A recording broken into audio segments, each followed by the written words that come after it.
If we're very lucky, there are a few things we get to do every single day. We eat, we sleep, we wake, we wash, we move about, we contribute or show up in service to others somehow, and someone shows up in service to us too. That's it. Those are the most basic bits.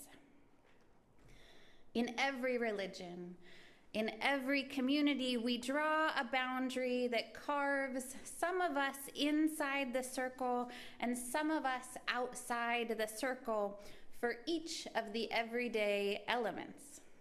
With these people, I sleep and wake. With these people, I wash. With these people, I move about. These folks I serve. These other folks serve me. When we determine together to break those boundaries or to eliminate them altogether, we challenge the social order and the habits, patterns, and expectations of those around us. Doing this is revolutionary. Breaking and eliminating false boundaries subverts existing systems of power, and this opens us up to the possibility and even the likelihood of transformation. Today's worship service is our annual UU communion ritual, and it's one of the ways we cultivate and facilitate transformation with inclusive practice and creative interpretation. It began with Norbert Čapek in Prague in 1923. Čapek was a convert from Catholic to Baptist, from Baptist to Unitarian, and those religious identities weren't even as fluid as they are now. With each new tradition, he had to fight to belong, to lead, and he seemed to grow more liberal, progressive, and inclusive with every community he founded and served. In 1942, Čapek was arrested by Nazis and imprisoned at Dachau. According to Teresa and David Schwartz, Norbert Čapek found flowers even there among the weeds. And a flower communion took place in that concentration camp under his guidance. His wife, Maya, brought the ceremony to Cambridge, Massachusetts, and that's how it's been passed on to us. But I think even if Maya had never shared this service in America, we would still have it here at UUCiL. Because Clara and Franta could have brought it to us when they arrived from Prague. And that makes me feel like it's an important tradition for us to honor and to keep together when they've returned home, and we'll all miss you. This will be part of how we remember their family in our community. Communion doesn't belong to Christianity or even Judaism. It predates both. But we've largely come to think of it culturally as originating with the Last Supper. It's been wielded really, as a way to delineate belonging. Who's in, who's out, who's clean, who's not, who's saved, who's holy, and who is at home.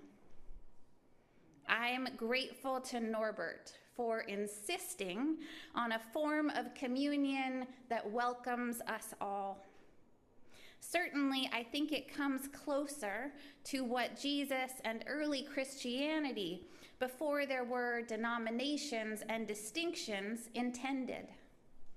Communion is meant to be an expression of our oneness, of the depth of our belonging to one another.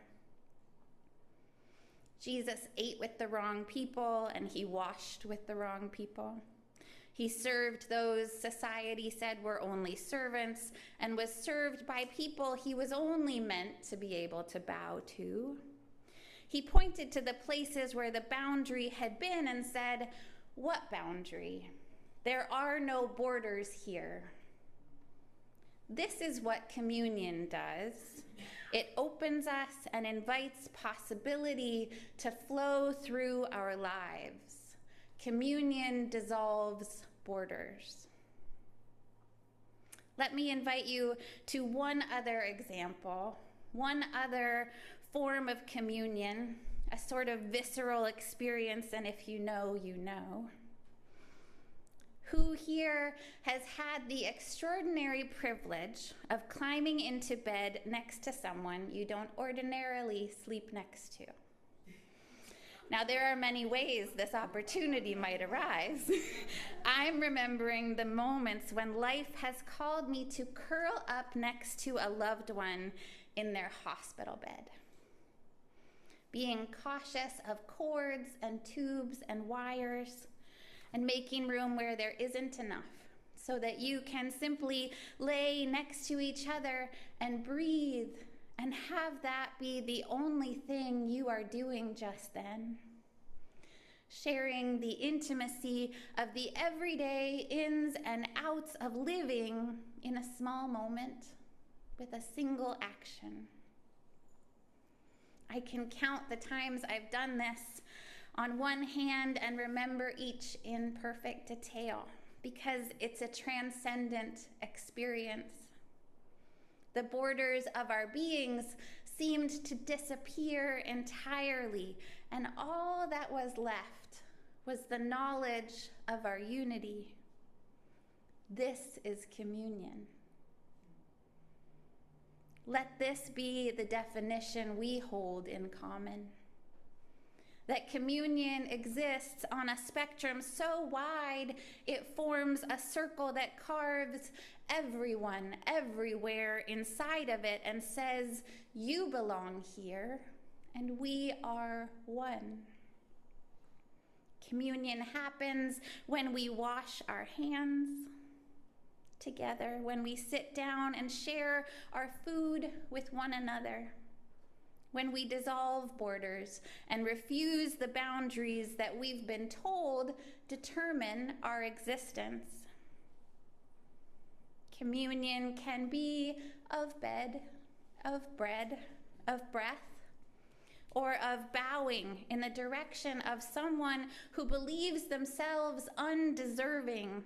And when we practice any of these possibilities of communion, we invite more love into our bodies, our neighborhoods, our communities, and our shared world. May it be so. Our communion this morning is one of flowers. Whether or not you've brought one, please take one home with you today and remember that you belong here. Franta has more to share with us, but he and Austin have prepared a very special rendition of hymn number 8, Mother Spirit, Father Spirit.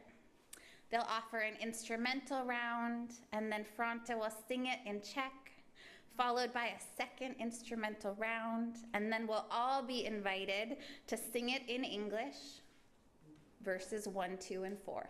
All right, a lot of instructions, hang in there. So, as the first 3 rounds are performed for us, we'll be passing all of the flowers that we've collected.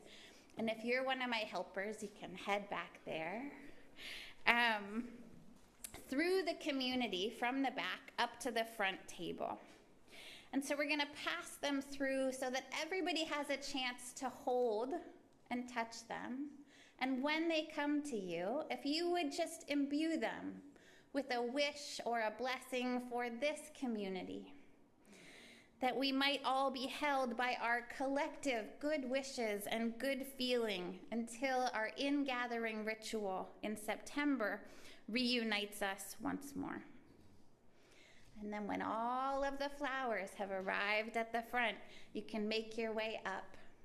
and choose the one that speaks to you and return to your seat. If you'd like a flower brought to you right where you are, just raise your hand and I'll deliver it. If you are participating in our flower communion on Zoom, you might find a flower you can see from right where you are and just gaze on it, just dwell on it. All right?